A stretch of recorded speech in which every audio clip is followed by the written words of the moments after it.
recueil Nouvelles contemporaines, il y a donc 2 nouvelles, La fille du déménageur et Le dernier tour, qui a priori n'ont rien à voir l'une avec l'autre, sauf qu'elles parlent toutes les deux du thème du voyage. Alors c'est un voyage imaginé, projeté, regretté, un voyage loin, proche, etc. Bon, c'est un peu une déclinaison du voyage. Et ce qui est drôle, c'est qu'en fait le voyage c'était aussi un thème assez important dans mon premier roman, L'avant-dernière chance, l'histoire de 2 papis qui partaient faire un road trip. Et je me suis aperçue finalement assez tard que le voyage revenait dans des histoires qui pourtant étaient très différentes.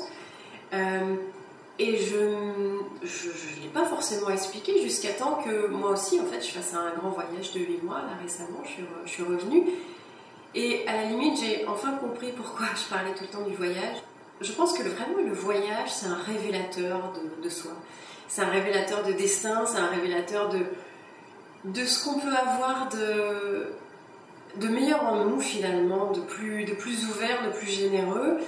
Et finalement, nos quotidiens, même s'ils sont beaux, s'ils sont à notre image, s'ils sont c'est des quotidiens qu'on a créés de toutes pièces et qui nous ressemblent, finalement ces quotidiens à un moment donné ils nous enferment toujours un petit peu, et de sortir de ce qu'on fait d'habitude, de sortir de notre quotidien, de sortir de nos maisons, de sortir de notre routine et tout, ben, ça révèle des choses qu'on n'avait pas forcément imaginées en nous en fait, et on n'avait pas forcément imaginé notre capacité à aller vers les autres, on n'avait pas imaginé des choses comme ça.